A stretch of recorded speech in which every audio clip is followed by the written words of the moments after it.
ہے نماز جو ہے وہ ملا کے پڑھتے ہیں، ان کا یہ ہوتا ہے کہ الگ الگ پڑھتے ہیں، لیکن وہ چاہتے ہیں کہ ہم ان کے ساتھ ہو، تو وہ نماز کیسے قائم ہوگی؟ ذرا اگر اس کو بیان کر سکیں تو پلیز۔ یہ تو بہت بڑی سعادت اور بہت اچھا موقع ہے تبلیغ مذہب اہل بیت کرنے کا، کیونکہ ہمارے اوپر بے ویسے شک، بھی اعتراضات ہوتے ہیں کہ نعوذ باللہ شیعہ حضرات نماز نہیں پڑھتے یا نماز کو نہیں مانتے، نعوذ باللہ۔ تو جی تقریباً تمام ہی ائمہ السلام نے یہ بار بار ارشاد فرمایا ہے کہ جو نماز کو نہیں مانتا، ایک جی معاملہ ہوتا ہے کہ ہم نہیں پڑھتے، مانتے تو ہے نماز کو لیکن نہیں پڑھتے، تو ہم، جو نہیں پڑھتا ہے وہ پھر بھی گنہگار ہے، اس کی بخشش کا کچھ نہ کچھ انتظام ہو سکتا ہے۔ لیکن ایک شخص جی ہے جو مانتا ہی نہیں نماز کو، کہ نماز ہوتی ہی نہیں ہے مذہب اہل بیت کے اندر، نعوذ باللہ، تو ایسا شخص مذہب اہل بیت سے خارج ہے۔ نہ ہم، صرف مذہب اہل بیت سے خارج ہے بلکہ دائرہ اسلام سے خارج ہے۔ ہم، تو بہت بڑا موقع ملتا ہے ہمیں صحیح طریقے سے مذہب اہل بیت کو پورٹری کرنے کا، کہ ہم نماز پڑھنے والے ہیں اور بے نماز شک، جانتے ہیں، نماز پڑھانا بھی جانتے ہیں۔ بلکہ ایک روایت کا جملہ اس طرح سے بھی ہے کہ چھٹے سرکار شاہ فرماتے ہیں کہ میں پسند کرتا ہوں کہ تمہارے درمیان وہ افراد ہوں کہ جو نماز پڑھانے والے ہوں۔ سبحان اللہ سبحان اللہ، اگر مسلمانوں کو نماز پڑھانے والے ہوں، ان کی مسجدوں میں جا کر اذان دینے والے ہوں، تو ہمیں لیڈ کرنا ہے مسلم امہ کو، جو جی اہل بیت علیہ السلام نے ہمیں سکھایا اور وہ خود لیڈ کرتے رہے۔ تو اگر موقع ملتا ہے لیڈ کرنے کا تو بالکل نماز پڑھائی جا سکتی ہے۔ نماز انسان کو پڑھانے آنا چاہیے کہ جماعت کے ساتھ کس طریقے سے پڑھائی جاتی ہے، پڑھنا اسی انداز سے جس طریقے سے فرادہ نماز پڑھی جاتی ہے۔ صرف اپنی آواز کو آپ بلند کر دیں تاکہ جو پیچھے نماز پڑھنے والے ہیں ان تک آواز پہنچ سکے، بسم اور اللہ جی ایک اعتدال کے ساتھ سوبر انداز میں آپ کی آواز بلند ہو، بہت چیخو پکار نہ ہو، کیونکہ قرآن کریم نے اس سے بھی منع کیا ہے کہ آواز کو بہت زیادہ انسان اونچی نہ کرتے اور چیخو پکار والی آواز پیدا نہ ہو جائے، تو اس سے نماز ورنہ باطل ہو جاتی ہے۔ لیکن مناسب انداز میں اگر آواز کو بلند کیا گیا ہے کہ نمازیوں تک آواز پہنچ جائے، تو آپ پوری نماز اپنی بلند آواز سے پڑھیں، سوائے تسبیحات اربع کے حصے کی، اسے خاموشی کے ساتھ پڑھنا ضروری ہے، اور خاموشی کے ساتھ ادا کر کے پھر رکوع میں جب جائیں گے تو آواز دوبارہ سے بلند ہو جائے گی۔ یہ اس وقت کی بات ہے کہ جب ہمیں نماز پڑھانے کا موقع ملتا ہے، اور اسے اویل کرنا چاہیے،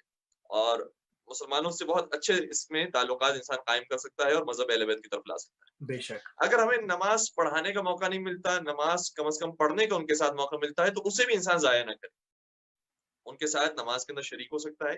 اور بتایا جائے کہ مذہب اہل بیت میں کس طریقے سے نماز ہوتی ہے۔ آپ اپنے سامنے سجدگاہ رکھنا چاہیں تو بالکل سجدگاہ رکھ سکتے ہیں،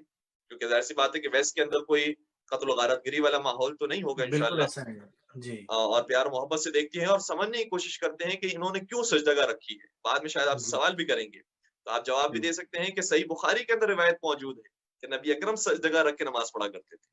اور ماشاء کن کن اللہ چیزوں پر سجدہ کرنا جائز ہے وہ خود انہی کی کتابوں سے ثابت ہے۔ پھر اسی طریقے سے ہم ہاتھ کھول کر نماز پڑھیں گے، جس طریقے سے عام طور پر ہم نماز پڑھتے ہیں، تو شاید وہ بھی سوال کریں کہ آپ ہاتھ کھول کر کیوں پڑھتے ہیں، تقریباً سبھی ہاتھ باندھ کر نماز پڑھتے ہیں، تو وہ روایتیں بھی خود کتب اہل سنت کے اندر پائی جاتی ہے۔ اور وہ افراد کے جو بہت آسانی سے اس لنک کو تلاش کرنا چاہیں، ان سے میں کہوں گا کہ آج کل ایک نام انجینئر محمد علی مرزا کا نام مشہور ہوا ہے، جو ان مناظراتی موضوعات پر بات کرتے ہیں، تو انہوں نے باقاعدہ اس موضوع کو ٹھیک ٹھاک انداز میں ڈسکس کیا اور کہا ہے کہ جو شیعہ طریقہ ہے ہاتھ کھول کر نماز پڑھنے کا، وہی صحیح طریقہ ہے،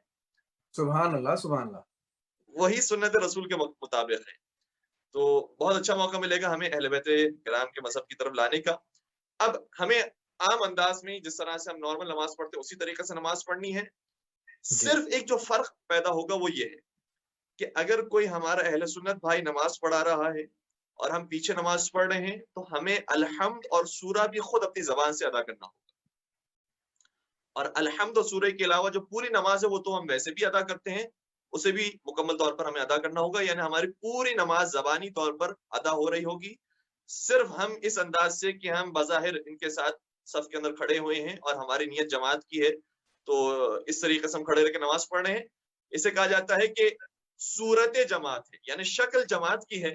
لیکن کام ہمیں فرادہ والے کرتے ہیں۔ سبحان اللہ جی جی لیکن اگر کوئی شیعہ نماز پڑھا رہا ہو اور ہم شیعہ کے پیچھے کھڑے رہ کے نماز پڑھ رہے ہوں، تو ایسی صورت ہم، میں الحمد اور سورہ کے اندر ہمیں خاموشی اختیار کرنا ضروری ہے۔ ہم، الحمد اور سورہ کے اندر ہم خاموش رہیں گے، اور باقی جتنا حصہ ہے وہ ہمیں خود ادا کرنا ہے، حتیٰ تسبیحات اربع کا جو حصہ ہے وہ بھی ہمیں خود پڑھنا ہوتا ہے، صرف الحمد اور سورہ کے اندر ہمیں خاموشی اختیار کرنی ہے۔ یہ اس صورت کی بات ہے جب ہمارے شیعہ مومن کوئی بھائی آگے جا کر نماز پڑھا رہے ہوں، ہمارے مولانا آگے نماز پڑھا رہے ہوں اور ہم پیچھے نماز پڑھ رہے ہوں، تو ایسی صورت میں الحمد سورہ کے اندر ہمیں خاموشی اختیار کرنی ہوگی، اور باقی جو نماز ہے اسے نارمل طریقے سے ادا کرنا ہوگا.